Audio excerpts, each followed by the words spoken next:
जय माँ मतंगी, जय माँ छिन्नमस्ता, जय माँ बगलामुखी मेरे प्रिय साधकों और दर्शकों। आज जो मैं वीडियो आप लोगों के सामने लेकर आया हूँ ये एकदम हटके विषय है। ये प्रयोग शायद ही आप लोगों ने कभी सुना होगा क्योंकि ये बड़ा गुप्त प्रयोग है और बंगाल आसाम में ये बड़ा फेमस है। ठीक है। और जब ये प्रयोग होता है तो बड़ा ख़तरनाक तरीके से होता है और ये आप लोगों के लिए एक नया विषय है, एक नई जानकारी है जो आज मैं आप लोगों को बता रहा हूँ। तो आज का जो वीडियो है ये है बोगा बोगी मारन तंत्र क्रिया की। ठीक है। ये बोगा बोगी क्या होता है? बोगा बोगी एक तंत्र है जिसे अगर कर दिया जाए तो इंसान तड़प तड़प कर मरता है। समझ रहे हैं आप लोग? तड़प तड़प कर मरता है। और बोगा बोगी की जोड़ी लेकर भी क्रिया की जाती है, सिंगल बोगा बोगी भी लेकर क्रिया की जाती है। ठीक है ना।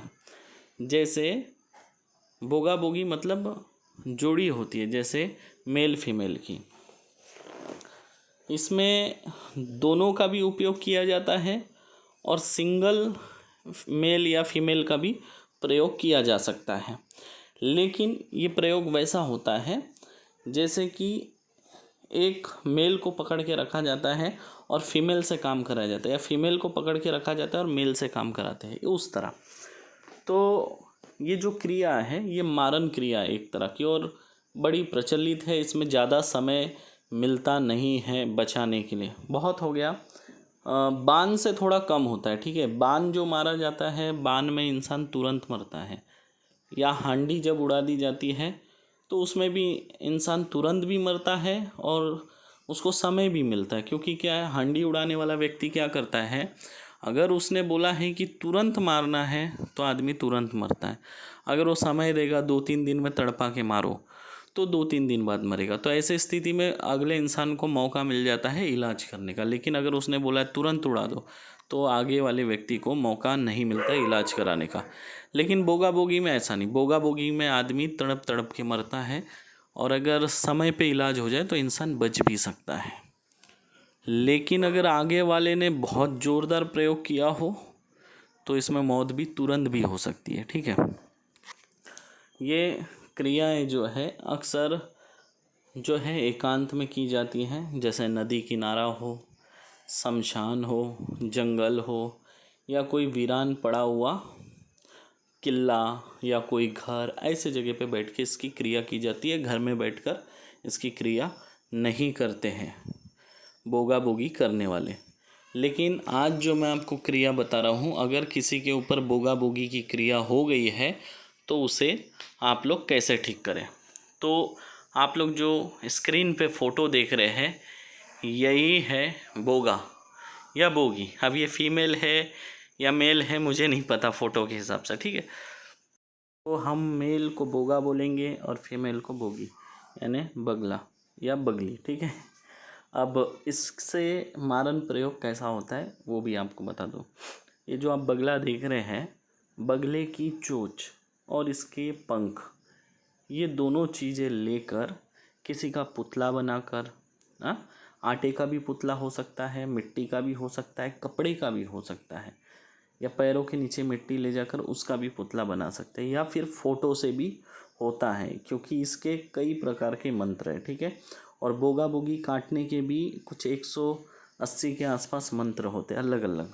तो उसी में से आज एक मंत्र मैं आप लोगों को देने जा रहा हूँ।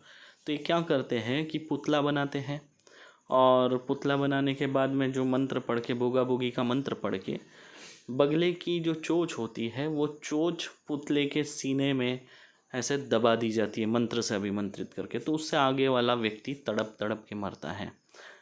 इसके जो पंख होते हैं जगह जगह पे अलग अलग मंत्र पढ़ के चुभोए जाते हैं, जिससे अलग अलग तरह की तकलीफ उस व्यक्ति को होती है। जैसे शरीर में जलन होना, सुई चुभना, है ना, शरीर पे अचानक से एकदम भयानक तरीके का चर्म रोग हो जाना, बहुत सारे फोड़े उठ जाना, है ना। अचानक से देखो किसी किसी को चर्म रोग हो जाता है और वो दवा से ठीक नहीं होता, बड़े बड़े फोड़े आ जाते हैं।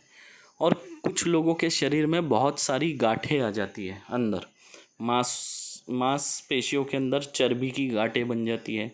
तो किसी की ऐसे फोड़े होते हैं कि जो पक जाते हैं, लेकिन वो घाव जीवन में कभी सूखता नहीं है। भगंदर तरीके की भी बीमारी इससे लगती है। अब इसको काटने के लिए आपको क्या करना होगा? सबसे पहले आपको नंगे पैर, याद रखें ये क्रिया खुद तांत्रिक खुद के लिए नहीं कर सकता। ये क्रिया अगर आपके ऊपर कोई वार हुआ है बोगा बोगी का, तो आप खुद नहीं कर पाएंगे, कोई दूसरा व्यक्ति आपके लिए ये क्रिया कर सकता है। तो उसके लिए क्या करना है, सबसे पहले सुन लीजिए। नंगे पैर आप लोगों को नदी के तरफ जाना है। कहाँ जाना है? नदी के तरफ। नदी होना, तालाब नहीं चलेगा, समुंदर नहीं चलेगा, ठीक है ना, नाला चलेगा, नदी। जितना बोलूँ उतना ही करना है, ठीक है ना, नहीं तो प्रयोग सफल नहीं होगा। अब क्या करोगे? नदी किनारे जाना है। जाने के बाद आप जिस तरह स्क्रीन पे फोटो देख रहे हैं, ठीक उसी तरह एक पैर आपका ज़मीन पे होना चाहिए और दूसरा पैर पानी में होना चाहिए। इस फोटो में भी आप देख सकते हैं, जैसे कि उसका एक पैर पानी में है और दूसरा पैर ज़मीन पे है। ठीक इसी तरह आपको जब नदी पे आप जाएंगे तो एक पैर आप ज़मीन पे रखेंगे, दूसरा पैर पानी के अंदर रखेंगे। साथ में एक पानी की बोतल आप लेके जाएंगे और उस पानी के बोतल में आप नदी का पानी भर के लाएंगे। याद रखें, फिर समझा रहा हूँ और बार बार समझा रहा हूँ, क्योंकि दोनों पैर नदी में नहीं रखना, नहीं तो आपका प्रयोग असफल हो जाएगा। तो क्या करेंगे? एक पैर ज़मीन में और दूसरा पैर पानी में। इस तरह पैर रख के आप बोतल में पानी भरेंगे। पानी भरने के बाद आप सीधा पलटकर वापस आ जाएंगे। जब आप वापस आ रहे हैं तब आपको पीछे पलटकर बिल्कुल नहीं देखना है। अब आप जब घर आ गए, घर आने के बाद आप क्या करेंगे? जो मंत्र मैंने आपको बताया है इस वीडियो के आखिरी में, पहले वीडियो देख लीजिए, आखिरी में मत जाइए। तो अब आप क्या करेंगे? घर जाने के बाद ये जो आपने जल नदी से लाया है, उस जल में इस मंत्र को 11 बार अभिमंत्रित करेंगे। कितने बार करेंगे? 11 बार। और आप लोगों को बता दूं ये स्वयं सिद्ध मंत्र है, इसको भी आपको सिद्ध करने की कोई आवश्यकता नहीं है। लेकिन हाँ, ये प्रयोग करने से पहले आप लोग अपने शरीर की सुरक्षा जरूर करें। और जहाँ पर आमार शब्द आया है वहाँ पे आमार ही बोलना है, नहीं तो जो रोगी है उसका नाम लोगे आप, उस रोगी का नाम नहीं लेना इसमें। जहाँ आमार शब्द है वहाँ पे सिर्फ आमार ही बोलना है, उससे ज़्यादा कुछ नहीं बोलना है। अगर आप आमार शब्द नहीं लगाएंगे और आप कोई तांत्रिक है, आपके पास कुछ भी विद्या है, अगर आपने आमार के जगह आमार नहीं बोला तो आपकी भी विद्या ये पूरा जला के ख़त्म कर देगा। समझ गए आप? मतलब आपके पास जितनी विद्या थी, जो भी आपने सिद्ध किया था, हासिल किया था, वो सारी विद्या जल के राख हो जाएंगी। मतलब आपके कोई भी मंत्र काम नहीं करेंगे। फिर से आपको सारे मंत्र सिद्ध करने पड़ेंगे, ये याद रखना। इसलिए जहाँ पर इस मंत्र में आमार शब्द है वहाँ पे सिर्फ आमार बोलना है, ठीक है? पेशेंट का नाम नहीं लेना है, खुद का भी नाम नहीं लेना। जैसा मंत्र है बस वैसा ही पढ़ना है, इसमें कोई छेड़खानी नहीं करना है। जैसा मैंने मंत्र दिया अगर आप वैसा ही पढ़ोगे तो कोई दिक्कत नहीं है, ठीक है? अब आपने क्या करना है? 11 बार उस जल में मंत्र अभिमंत्रित कर दिया। अब आपने जो नदी से लाया हुआ जो जल है जिसे आपने अभिमंत्रित किया था, जो एक बोतल आपने पानी लाया है, उस एक बोतल को आपने अभिमंत्रित कर लिया। अभिमंत्रित करने के बाद उसमें से आधा गिलास जल अलग निकाल लेंगे, ठीक है? और उस आधे गिलास जल से क्या करेंगे? उसको थोड़ा सा पीने देंगे और उसके चेहरे पे मारेंगे। थोड़ा सा जल उसके आँखों में मारेंगे, ठीक है ना? आँखों में छिड़कना है थोड़ा सा जल और बचा हुआ जल पिला देना है। अब जो बोतल में बचा हुआ जो अभिमंत्रित जल है उसको क्या करना है? स्नान करने के पानी में मिलाकर स्नान करने लगाए और उसके बाद देखेंगे कि उसके ऊपर जो बोगा बोगी की जो क्रिया की गई है वो पूरी तरह से कट जाएंगी, ठीक है ना? ये बड़ा खतरनाक और डेंजर प्रयोग है। इसको करते समय याद रखें, आप अपनी सुरक्षा ज़रूर करें। अगर आपका शरीर बंधन नहीं रहेगा तो आपको नुकसान भी हो सकता है, ठीक है ना? क्योंकि ये ठीक उसी तरह है, जब एक कांच की बोतल नीचे गिर के फूटती है तो कांच के टुकड़े हवा में उड़ते हैं और वो उड़ के हमें लगने का खतरा होता है। तो ठीक उसी तरह ये तंत्र क्रिया जब जलता है, नष्ट होता है, तो उसके कुछ टुकड़े जो होते हैं वो उड़ के हमें लग सकते हैं, हमें नुकसान पहुंचा सकते हैं। तो इसलिए अपने शरीर का बंधन करके ही इस प्रयोग को करें। और फिर बता रहा हूँ, जिसके ऊपर बोगा बोगी की क्रिया हुई है वो खुद के लिए ये क्रिया नहीं कर सकता, उसको किसी दूसरे से ये क्रिया करवानी होगी, ठीक है।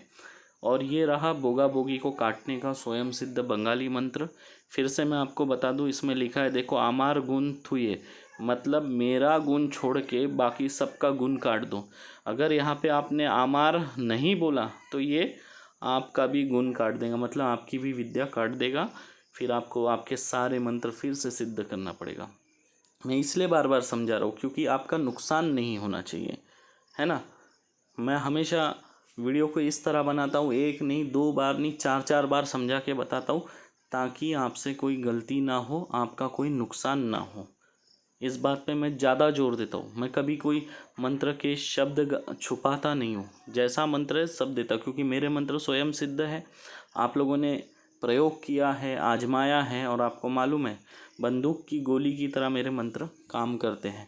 तो इसलिए मैं इतना समझा के बताता हूँ, क्योंकि मजाक मजाक में कई बार लोगों का नुकसान हो जाता है, और मैं नहीं चाहता कि आपका नुकसान हो। कल मैं एक और मंत्र का वीडियो डालूँगा, कल 2-3 वीडियो डालूँगा, हमारे नए चैनल पे भी डालूँगा, इस पे भी डालूँगा। आशा करता हूँ ये वीडियो आपको अच्छा लगा होगा, नई जानकारी थी। जय माँ मातंगी, जय माँ छिन्नमस्ता, जय माँ बगलामुखी।